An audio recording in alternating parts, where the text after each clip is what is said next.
This an all-out blitz, real hard hits, them other podcast trash, we gon' make them all quit. We cover all the topics with intelligence and logic. I know you wanna score, but ID gon' stop it. We from Texas, so that mean that we Texans. Breaking down the X's and O's, our profession. No complaining, just training, you see the progression. They had a Pro Bowl for talk shows, we get selected. We gon' celebrate every win like a birthday. Ray J with the news, first with all the updates. Spin move on the competition, yeah, we juking them. You not really in touch if you not tuning in. This is Crenshaw, Briggs, and VT. We want the touchdown, we not trying to go for 3. And it's best if you get up out the street, cause them bulls out the pen and they bout to stampede.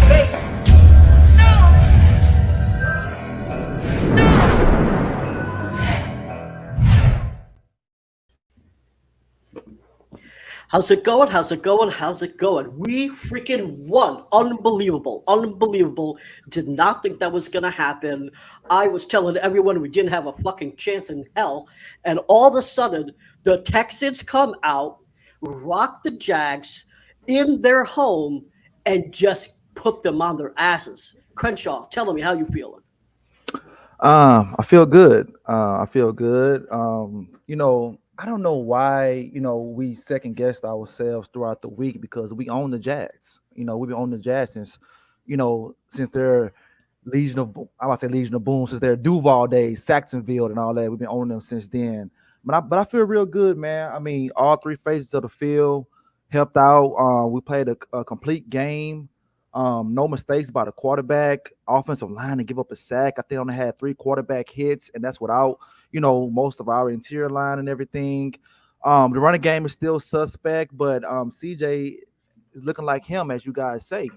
Every week he's getting better and better. It's like the game has slowed down for him. I'm very excited of what's going on. So shout out to Gerard Johnson on CJ's development. He's done a tremendous job with him. I think he need to get some more love on the timeline that he does. And Bobby called a great game. Defense was great. We're missing Stingley, but these guys came in and stepped up for him. It seems like this week D'Amico was more ready. The first 2 weeks it's like he wasn't ready, but this week he seemed more ready as a coach, had him more prepared, and I like that right there. So, give me some of your takes of the game, VT. So one of the things that I think I was really surprised by, frankly, was the defense. Even when I came up with this prediction that I was like, oh, we don't have a shot, the reason was because of the defense. What I always thought the offense was going to be great. I thought that we would score, 24 points, or even up to 27 points. And the issue that I had is that I thought the Jags were going to score all over us, and the defense showed up. When I was watching the All-22, to shout out to EXO and Moderate, one of the things that we noticed was that Malik Collins and Sheldon Rankins basically almost never won the reps. There was like one time where Rankins won his reps and Malik Collins got up in there. But other than that, they were losing. And yes, Benji, I'm on the score, and I can't tell you I have never been happier to be fucking wrong. And let me just say, like when you watch the All-22, you see this defense, you're like, what was going on? So when you lose Petrie and Stingley and basically everyone else that's worth a damn, and Denzel Perryman, and the defense was this bad with Perryman and stuff, with the Colts game, I just didn't see a way that we were going to be able to pull this off. But the defense stepped up. Before we even talk about CJ, because everyone has seen, so everyone at this point I think knows a little bit about CJ. We'll get to him in a second, but let me just talk about the defense for a little bit. I put the stats up here, but shout out to Blake Cashman coming up with that interception. Will Anderson with that blocked field goal. Yes, that's special teams, but still, the defense definitely stood strong. One of the things that I think was interesting is that the Jags told us that Shaquille Griffin was going to be complete ass, and he wasn't. We would play a lot of zone. We basically did not play any man, and we were able to held these dudes. So from a defensive perspective, we played a lot of zone. And the thing is, I think that a lot of people thought that we would play a lot more man, obviously, but we don't have Sting. Now, you do have Nelson, and I know you're one of his biggest fans. How do you think Nelson performed today? He performed like how Nelson normally performs. He has a quiet game. He might give up a catch here and there, but no one's actually going to kill him out there. He holds his own, and that's the reason why he wanted to get paid. Like, hey, I'm a good cornerback, man. Don't forget about me. Don't let this age fool you. I still can do my thing out there. But the defense, I mean, like I say, Blake Cashman, he was all over. The only play I didn't like was him, in that deep ball in the end zone. I didn't like him out there in coverage out there. I don't know what was going on with that play, but other than that, man, he had a hell of a game, man. What you think? First of all, what you think about that play on VT when he was holding So the receiver back so there? when Blake Cashman, I think that was a blown coverage. I don't think that's how that was drawn up. And that's bound to happen when, new team, and then especially lose a bunch of starters. Um, I'm just surprised that didn't happen more, to tell you the truth. So I can't really give him too much shit about that. I think that was honestly, like, it's one bad play there. Overall, though, defense freaking held up. Henry Toa, someone I actually said that I was a little worried about. He stood strong. He made that great tackle that actually ended up being that fumble. So shout out to Toa. So he made plays. I got to say, overall, the biggest thing I'm impressed by is the defense. Now, that is not minimizing what Stroud did, because honestly, after the Colts game, I was a big believer in Stroud. And if you want, let's talk about Stroud for a moment.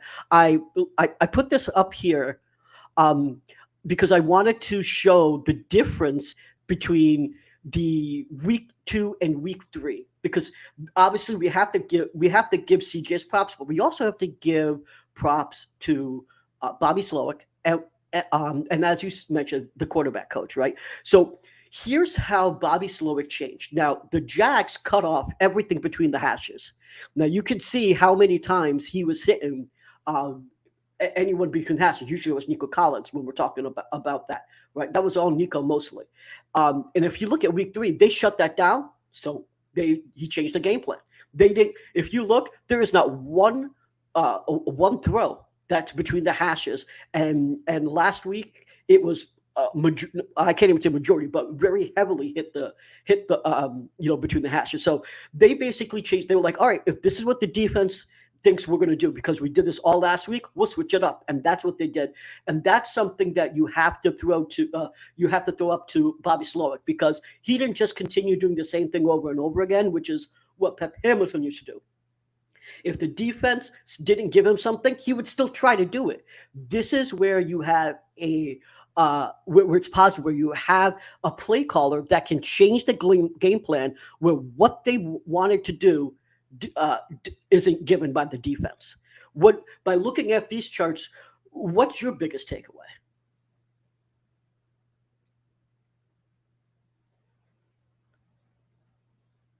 I can't hear you at all, Crenshaw. I think the biggest takeaway is CJ. He doesn't stare down one receiver. Whoever's open, give him the ball. I think that's my biggest takeaway from him. I mean, in the first half, what he was 14 for 21, 163 yards, one tutty, no interceptions, and 105 quarterback rating. Um, he's just so smart. He's just so smart with it, and he's not like every week his graphic isn't the same. So there's nothing the defense can say. Okay, we're gonna cut this side of the field off. We're gonna cut that side of the field off, because he used the entire field, to his discretion. So he's just a very smart ass quarterback, man. Like, very, very smart. Like, you can tell he studied his ass off. He might be on a plane right now watching film, getting ready for Pittsburgh this week, man. So that's my biggest takeaway. It's like his head is in the game, man. He must ain't got no girlfriend, no outside noise, the stuff that could distract him. He's focused on, getting his team better, getting the guys, lined up, and let's get it right, man. But like, so far so good. I mean, this guy has been like fucking amazing, man. Fucking amazing. So so CJ Stroud now has the third most passing yards ever for the first three most passing yards ever without an interceptions in the history of the NFL. I mean, that's freaking amazing. Just looking at what he has been, what he's accomplished so far in his first 2 weeks, he has a 64.5% completion rate, 906 yards, 4 TDs. Sorry about the typo there. Zero INTs, a 98 passer rating. If we extrapolate that out to what he would have if he continued on this exact same trajectory, I mean, there's going to be hiccups, so that's not going to happen. But if we extrapolated that out, it would be 5,134 yards and 22 touchdowns. That's if he kept performing. That also means that he doesn't even get better. That's like just him staying at the same trajectory.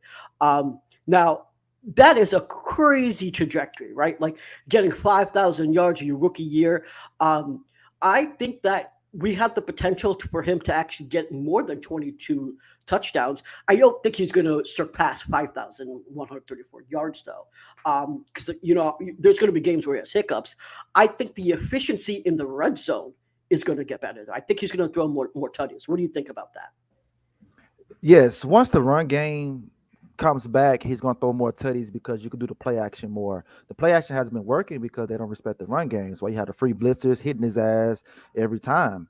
But we got to get that run game right. Now, speaking of the run game, at the end of the game, the Damian Pierce, was that a benching? Was he tired? They just want to give Singletary some more reps. What was going on at the end of the game that Singletary got the ball that many times to close it out? What's your opinion on that right there? Honestly, Singletary seemed to be performing better in certain situations. So where Damian Pierce was performing was in those short yard situations, where we only have 1 or 2 yards to go. Singletary was just able to get better yards per carry. Let's look at the stats real quick. So if we look at the receiving, the rushing, Devin Singletary was getting 4.6 yards per carry. Damian Pierce was getting 2.2. I mean, he was just not getting he wasn't being efficient. And something that Jay, XO, and I saw when we were looking at the All 22 was that basically he stopped following Andrew Beck, who was basically his blocker for the most time. And so if Andrew Beck was going straight ahead, he would try to go to the right or go to the left, but he wouldn't follow Andrew Beck. And the thing is, he could have gotten 4 or 5 yards. And this time, he did follow Beck more. Whoa, hold on, VT. That is not Andrew Beck. That's Mike Allstott, man. Get it right. That's Mike Allstott, man. After that run, he had. We got to change his name, man. Gotta change his name, but keep going. He ain't following his block. But yeah, so the issue is that, like, one of my things when I was watching the game without looking at the All 22 was that I had thought that basically that Damian Pierce and that the run game wasn't as opening up the lanes. The thing is, they were opening lanes. They weren't open for very long, and they weren't very wide, but they were there. It was his fault that he didn't follow the blockers, because that's something sometimes you just can't see that until you watch the All 22, and that's something I noticed. What I did notice watching this game is though he did follow back more, but not every time. And so I think Singletary really was just doing his job more, to tell you the truth. I mean, in order for the run game to succeed, Damian Pierce has to do his job. And unfortunately, he just didn't do his job for the most part. Now, he was successful when we needed him, getting that touchdown, converting on that third down. He did his job in those particular instances. But in terms of getting consistent yards on the ground, he wasn't doing that. So do you think that's more of O-line, or like you say, he's just not doing his job, period? He's not doing his job. It's not actually on the line. Now, of course, if you have a better O-line and better run blocking, you'll have better lanes that stay open for longer and wider. But you're a back, and you know that lanes are hard to come by. If you have it, you got to take advantage of it, and he's not taking advantage of it, and that's on him. That's not on the line. Fair. So let's talk about Tank Dell. Okay. That first catch, it was almost a no, yes, because it was 3 defenders right there, but he dropped it right in the bucket. But the second one was amazing, man. I mean, because he had to turn around like left, right, and he caught the ball, got the yak, got the touchdown. Let's talk about his emergence, man. Like, do you see him potentially could take over as the best wide receiver on this team? Because the first 2 weeks we got a lot of Nico Collins love, but Tank Dell has quality. I think they either have the same amount of yards or he's like 5 yards behind him for the season. So what do you think his overall yardage and touchdowns going to be at the end of the year, and what do you think of his play so far? Well, I think that if you look by his targets, he's actually out-targeting Nico Collins. And now those targets are adding up to efficiency. So, we had Nico Collins with 140, 147 yards last game. You have Tank Dell with damn near almost the same amount in this game. And I think what you're seeing is that, if you look at what Nico excels at and the routes that he excels at, they basically tried to take that away, right? The Jags took away, but then you have another weapon with Tank Dell. And that's why he said, like, you have to respect Bobby Slow. Now, of course, Tank Dell, he obviously got open. He's fast as hell. And I think it was amazing. That 68-yarder from Stroud to Tank Dell, that is incredibly exciting because, it's been a while since we had a receiver that can do that. And what down was that, VT? What down was that? That was third down. That and you did you put those stats out during the week about his third down efficiency and everything? Yeah, yeah. I mean, I usually put that up because they get released basically in an hour or so. So I usually put that up like today. Like I'll start putting that up.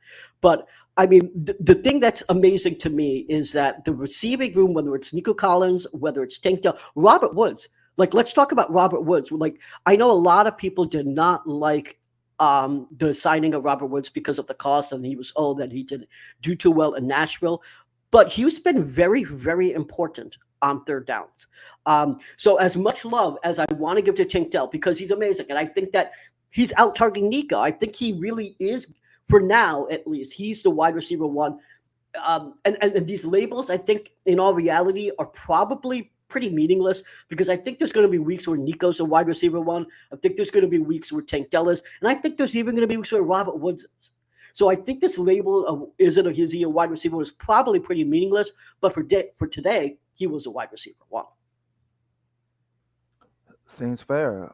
Seems fair. So the Brevin Jordan and Dalton situation, like, what's going on with Dalton? And do you see Brevin is going to get more reps in the upcoming weeks? Because Dalton hasn't been what we thought he was going to be once we signed him. Because we signed him, it was like, oh shit, this might be the best tight end we had since Owen Daniels, but he hasn't been there. He's been dropping passes and everything. What's going on with that right there, man?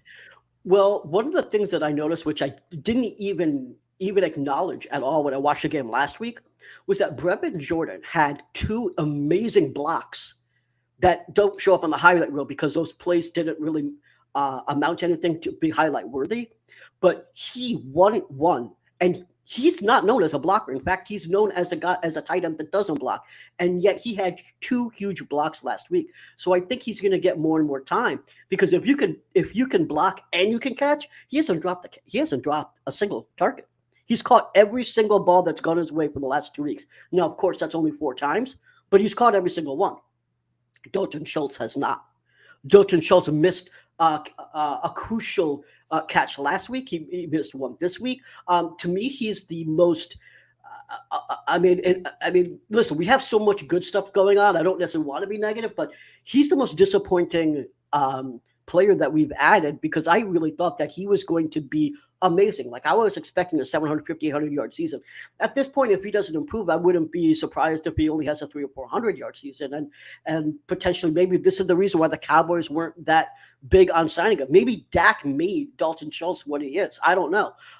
Maybe Dalton Schultz isn't familiar with the playbook enough. I don't know the answer to this. All I know is that he's not winning.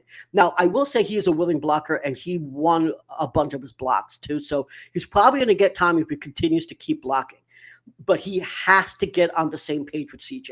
I don't know if that's more reps in practice. I don't know if he needs therapy. I don't know what the fuck he needs. But what he does need to do is get his act together because, listen, I never thought I would say this, but Brevin Jordan may take his job.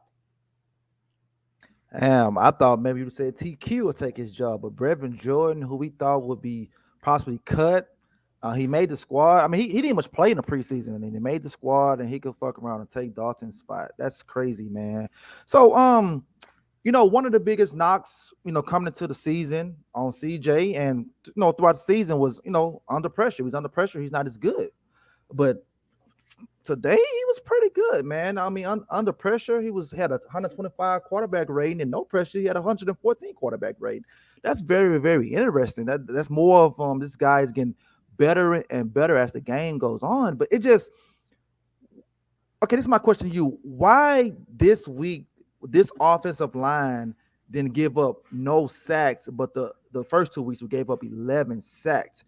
I mean, because the Jags defensive line, I mean, they got some studs on the defensive line. So what was different in week 3, but then in week 1 and week 2 on the offensive line? To tell you, I mean, to tell you the truth, I can't give you a quick answer. I wish I could, but I'm gonna have to like me, like I said, me, Jay, and XO, we watch it, and it takes 4 or 5 hours to watch a single game. And so, to tell you the truth, just watching the game like as it is with just the camera that you see now, I can't give you that answer. I have to see what went better, because what I can tell you is that last week, even though we gave up sacks, believe it or not, the line wasn't as bad. Yes, I know ranking wise, when you're looking at the ranking with the 25th ranked O line, but we're talking about a quarterback that actually is a little mobile, so you can get out of that. You can get out of that stuff, and so it's actually a decent combination. Josh Jones, for as much shit I gave him, isn't that bad. Patterson probably was the worst lineman last game. Now, I mean, I do think that they're starting to jive together, though. Now, when I watch it, and when Exo's really good too, by the way. For anyone who doesn't know who I'm talking about, there's a text on chat. If you want to get in it, DM me, and I'll vet you and add you to it. And my ad is Brown Chubby Bear. But basically, when we're going through this and watching it, you'll actually see what's going on. And sometimes the reason is you may have 1 or 2 bad plays where a lineman didn't know what he was doing, just didn't know what he was doing, and so you let a free rusher through, or you're missing your assignment. I have to see if that happened this week. And from right now, from what I look like, it doesn't seem like that happened too often, if at all. So, I mean, at this point, look, CJ was running for his life the first 2 weeks. He only made 4 attempts outside the tackle box because the protection was pretty damn good. And when it was not good, he said, all right, I can run out. I made this analogy, and let me make it again because I think it's worth noting. When I wanted to learn how to play guitar, I was like 13 years old, and my teacher asked me, "What do you want to get out of this? What do you want to learn?" I said, "I want to play Nirvana. I want to play Rage Against the Machine." And he said, "Basically, shut up." And he said, "What you're going to do is you're going to get an acoustic guitar, and you're going to learn how to play the Star Spangled Banner. And your fingers are going to bleed because you're going to have to play scales all day long. By the time that you get an electric guitar, it's going to be like butter because it is much, for those that don't know, it's a much easier to play electric guitar than an acoustic guitar." And so I think this is what CJ Stroud, what you're seeing is that on top of the line being better, he had to face a line that was basically trash week 1. Got a little better, got better in week 2, and now week 3 is strong. And so as they get better, he is getting better because he already, it's like trading and running on sand versus concrete. You prepare for the worst case scenario, you get a better scenario, you're only going to do better. And I think that's what's happening with CJ. Speaking of CJ, do you have the quote or heard the quote he had after the game in the press conference? I can paraphrase it. I mean, the quote was basically, great quarterbacks are consistent. They do it week after week after week. And we know that's what he wants to do. And I mean, listen, we all know that he's a rookie quarterback and it's not going to be perfect. But from what we've seen so far, it's very difficult not to say that this dude is him and that he's basically the best quarterback in the draft. Now, it's week 3, and I understand people are going to say, oh, my God, how are you saying that already? Well, basically everything we've seen in the situation that we had, he's been excellent. There is nothing more that I can say about CJ Stroud that you haven't saw today. This is a game that we really weren't supposed to win. There was no one saying that we're not Vegas, not me, not you, not Matt. No one said that we were supposed to win. Now, granted, in the beginning, the Jags shot themselves in the foot. They made dumb penalties. They tripped over their own teammates. But the thing is, we were able to take advantage of that. And once we had the momentum with 2 touchdowns, they collapsed. They collapsed like a bad souffle, and that was it. And CJ said, I ain't giving up, though. I mean, I'm not letting down. I'm going to keep going. I'm going to keep going, keep going. And he kept up hard.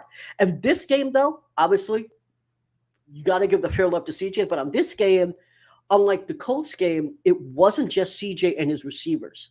You had special teams come in. You had defense come in. You had the 3 phases of football win this game. You know, this is how you were supposed to play football. And we have 14 injuries. We have 14 injuries. So we had backups and practice squad guys playing, and we played complete football. That is honestly amazing. So shout out to the coaching staff, D'Amico Ryans, Bobby Slowick, quarterback coach Gerard Johnson. I mean, all the way around, Bill Lazor, all the assistants. Like the coaching staff definitely helped. The players executed. The game went well. The one negative thing that I'm going to say is you got to clean up those penalties. I think Jay mentioned it over here. Basically, like we need to give up the penalties. That's the one thing that we have to work on, and of course we will. I mean, but the progress that we're seeing week 1 and week 2 and week 3, man, you got to be happy to be a Texans fan right now. You definitely got to be happy. I got another question. Now, will Anderson always been on the field goal team, or this was something they trying out today?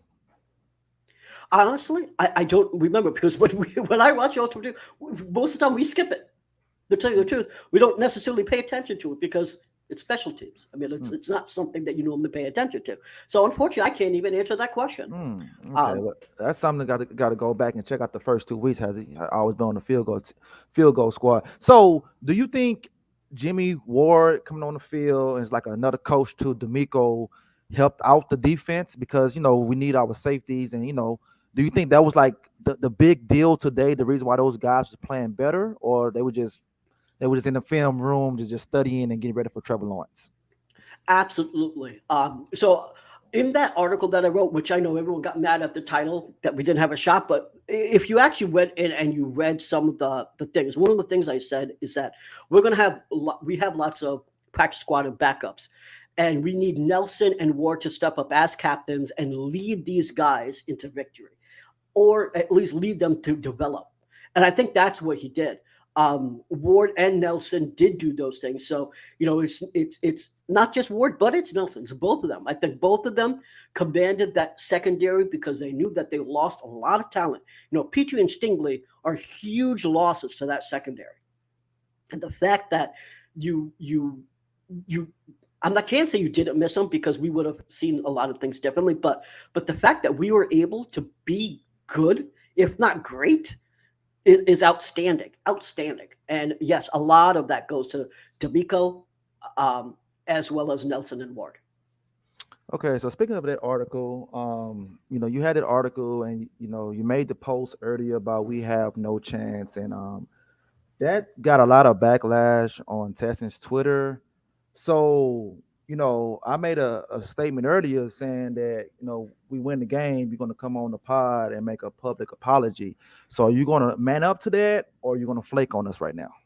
Oh no, I thought I just did apologize. I know, but no. We got to get you. I got to put you front and center. I had to put you front and center on it. You know what I'm saying? So go ahead, carry on. I apologize. I was fucking stupid, man. I really didn't think we had a shot. The fact is that the Jags really are supposed to be a good team. They fucked up. And the thing is, I did not realize that the coaching staff was going to be able to coach up the team that we had. And they did.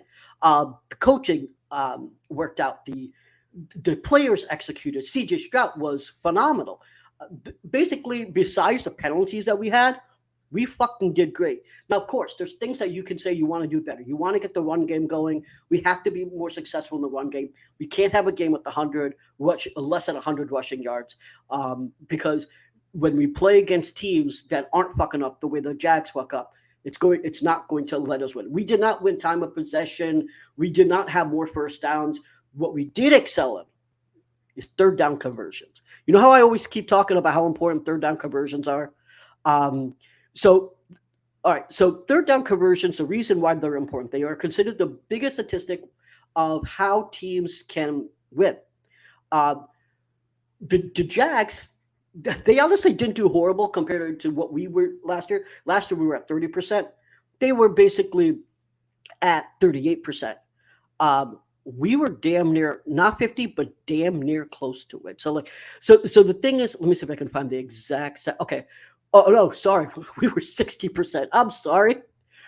We were 9 for 15, 60%. Listen, when you go 60%, I'm not saying we can keep that all year, but when you go 60%, that's damn near elite territory. The Jags, who had 38%, believe it or not, is is literally top 15 territory. It's not like they were shit when it comes to third down conversions because you usually don't convert this many. We are able to convert on third downs like I've never fucking seen, man. Right? Last year we were 31 of 32 in third down conversions. This week, I bet you that we're number one. Those third down conversions is going to get Bobby Slowick some interviews next year. I hope they pay him a ton of money. Bring him some hoes, whatever you got to do, man. Like, just keep him happy in Houston. Feed him. I won't get dirty anymore, but I'm just saying, like, feed him. Just let's talk about like the difference in stats so people understand how efficient we were. Okay, so we had 86 rushing yards. The Jags had 116. We had 280 passing yards. The Jags had 288. We had 15 first downs. The Jags had 22. The Jags had 7 more first downs than we did, and weren't able to score. We both the Jags and the Texans did not allow any sacks. We punted 4 times. The Jags only punted twice. And shout out to the punter. Well, I mean, we'll get there. The thing is, here's the other thing though. We also had 8 penalties for 75 yards. They had 6 penalties for about 50 yards. The reason why this worked is because CJ Stroud has a connection to his receivers. That Bobby Slowick made the right play calls. The offensive line was able to protect him, and we were able to convert on those third downs over and over and over again. And that is what led us to victory, and that is what is going to win us games in the future, not this year, but next year. And when we're talking about playoff and Super Bowls and postseason, this is the shit that matters, because in the postseason, you don't put up 37 points typically, right? Like in the postseason, you're happy putting up 17 points. Because the thing is, you have to take advantage of those situations. The reason why it's so important, third down conversions, because everything gets more difficult in the postseason. You don't have all those opportunities. And so when you have those opportunities, when the defense, because you're playing some of the best defenses once you get to the postseason. And when you have those opportunities, you have to execute. You cannot lead them to dead possessions. And this is why these third down conversions will be absolutely important for this franchise in the long run. And I can't stress how important that is. Go ahead and tell me what your thoughts are on, the importance of third down conversions and the efficiency that you saw today. I mean, well, first, the importance is, we get a new set of downs. Defense get rest, especially the way they've been getting gas. It helped them out today against the run. We did very, very well against the run, even though it sometimes didn't seem like it, but compared to the first 2 weeks, we did well against the run. It's very important because we haven't had a quarterback to do that in a while on third down. So it's something excited to see, something excited to be talked about instead of, like you said, 31 out of 32. I mean, look what we're doing on third downs now. Like I say, I'm just loving everything what's going on right now. I want to get more wins. Of course, we haven't won at home in almost 2 years, so hopefully we could change that this week against Pittsburgh. Just everything they're doing right now is perfect, man. It's perfect. And let me say something about your apology. In the words of Mike Epps, Day from Friday, players fuck up. Players fuck up. So you said what you said. I mean, we're not perfect. We're gonna be wrong. Just like if we say we're gonna win and we lose, so is that Right. bad? But players fuck up. But hey, you owned it. We owned it as a podcast. We was wrong, and on to the next one, like Jay-Z say. I mean, if there's ever a time to be wrong, aren't you happy? Yes, exactly. I mean, I'm happy to be wrong. I mean, I say this all the time because this is not everyone, but I want to win more than I want to be right. So there's no way I'm going to root against a Texas or anything against like that just so I can be right. I want to win. That's a number one thing. And speaking of winning, I just want to talk about a few other things that was different this week that allowed us to win. And I want to get your thoughts on this stuff. So we talked about Damian Pierce, we talked about Singletary, but one of the things we didn't talk about, which is, it's a positive because we took it away, which is Dare. We did not have Dare out there in pass protection. And if you remember what happened last time is Dare just effed up pass protection twice. Literally one time he almost got CJ killed. Slowick is learning, and he's not repeating those same mistakes. I think that he's learning when he knows about the different personnel where Pep and Lovey put the same people to do the same things over and over again, even if they weren't good. I don't think that is D'Amico and Slowick, and they're learning. Do you feel like that's a big deal, or am I reading too much into it? I might be reading too much into it. It's they just know who their best two backs are. So, that's the reason why, he's not out there and everything. And was he out there for special teams? Do you remember seeing him out there today on special teams at least? Honestly, no. I didn't. So I don't know. I mean, if he's on special teams, fine. He didn't jump out or do anything. Yeah, he didn't jump out. But the thing is, as long as he's not pass protecting, I mean, he could be in special teams because he's been on special teams before, right? Like, but the whole thing is that I just can't have him pass protect because he let free rushes through when he needs to block, and he makes he's in the wrong gap. Like it's just a matter of being aware of your surroundings. You can't when a free rusher's coming at you. You have to stop. You have to just stop it. You can't just go somewhere and say, oh, I know I'm supposed to go here, but there's a free rusher. You can't just say, oh, shit, I'm just going to not care about this free rusher that's coming by. No, you have to stop him. And he didn't do that. There was another time when he was running his route. Free rusher was coming by. He didn't even try to chip him. Now, he wasn't the first read either. So it wasn't like he was just going on his timing and he's like, fuck this, I just got to go run my route. He wasn't the first read. He knew he wasn't the first read. Free rusher coming, you chip block him, then you go. He didn't do that. So, like, when it comes to blocking, Dare is horrible. You cannot use him when this offense depends so much on having your running backs or your wide receivers block. Well, I mean, you put it like that, then I definitely agree. And I agree with Jay here. Like Boone is different because Boone can pass block, right? Like pass protect. Dare's on special teams. He generally performs okay. Like I said, I thought he did. I just can't say confirm because I honestly don't remember seeing his number up there when he was on special teams. But all right, the other couple things were Jaime hit all three of his field goals. Last week he missed one. When you're talking about the win this week and the loss last week, and it was, I want to say almost failure all the way around last week compared to this week. Like I said, we had special teams wins. We had Jaime did exactly what he needed to do. CJ did what he needed to do. Receivers did what they needed to do. Defense. Why do you think everything came together? It's just something about when we play the Jaguars, we do amazing things. Just like we had the kickoff for a touchdown. The last time we had that was against the Jaguars. So it's just something about that team that brings out the best in us. So shout out to Sam. I wish we could play you guys every week, man. Because we play you guys every week, we go 17-0. So Duval County, man. Shout out to the little Duval, the comedian, man. I love it. Yeah. For those that don't know, Sam started the Fan Battle Sports Network. She's a Jags fan, and she's a little upset. She was at the game, so she's obviously a little upset and couldn't be happier. All right. One of the things that you talked about is the punter. Now he's averaging 43 yards a punt.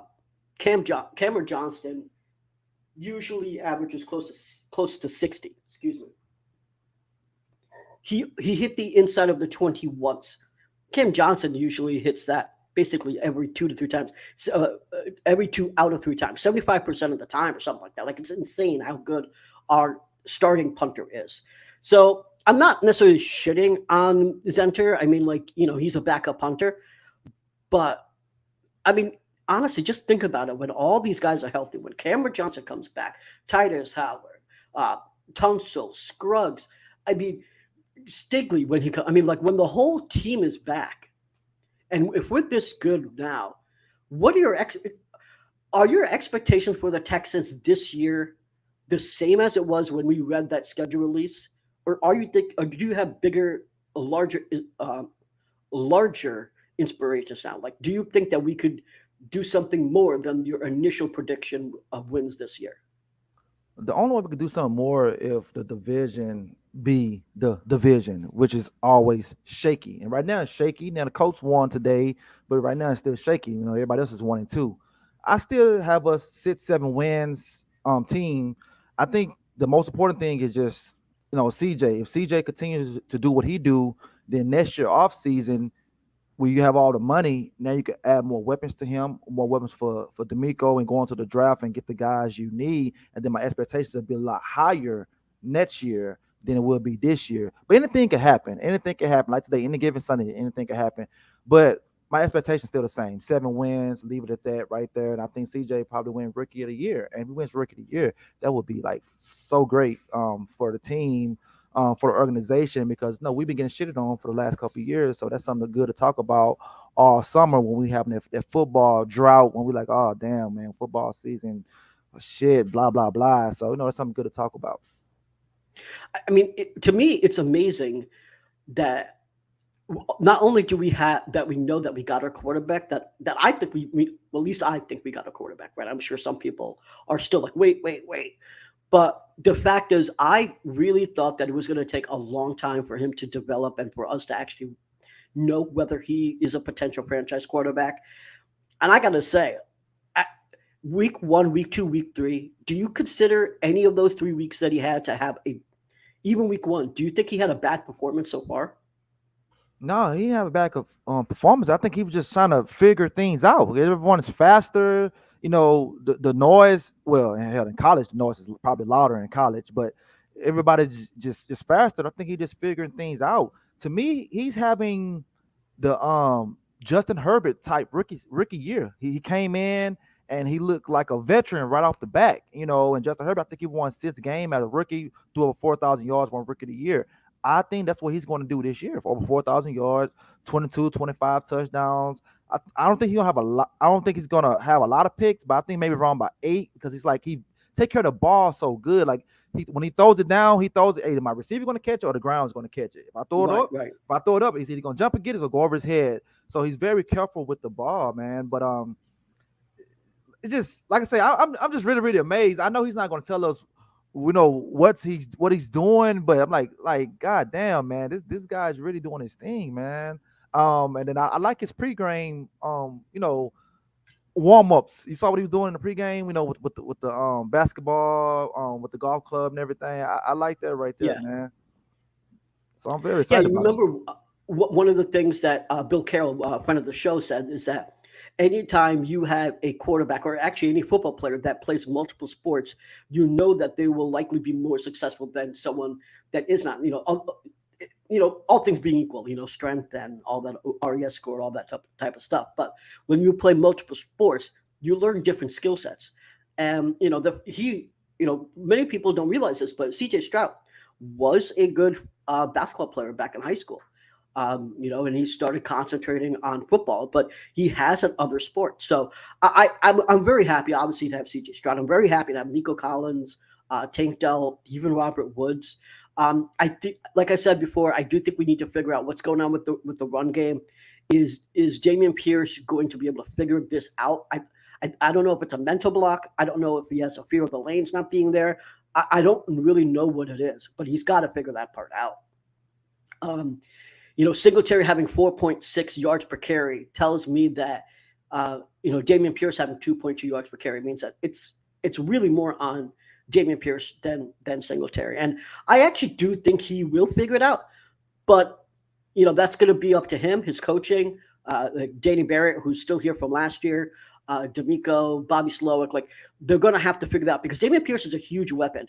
You let him loose and he gets you 100 yards himself on the ground. It's a different game. I mean, you're talking right now that CJ is throwing already for 280 yards. You get 100 yards rushing on the ground. You open up play action.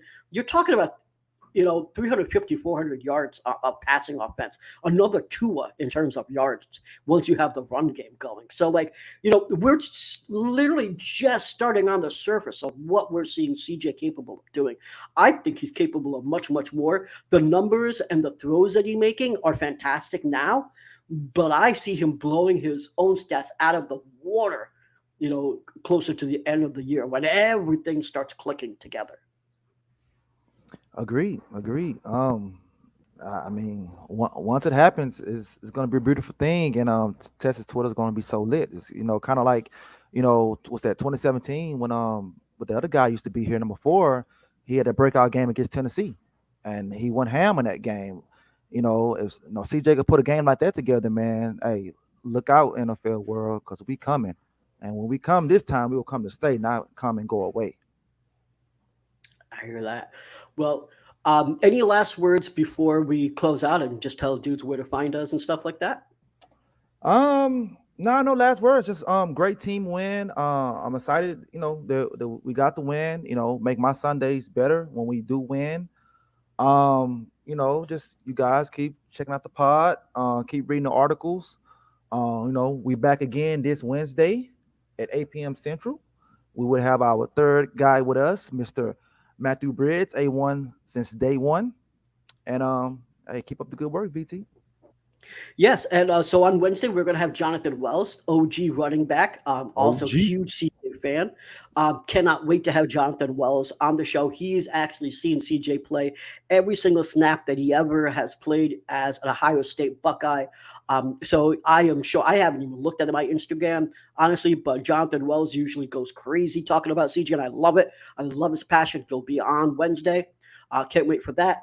You can find me on Brown Chub at Brown Chubby Bear on Twitter, Threads, Facebook, everywhere like that.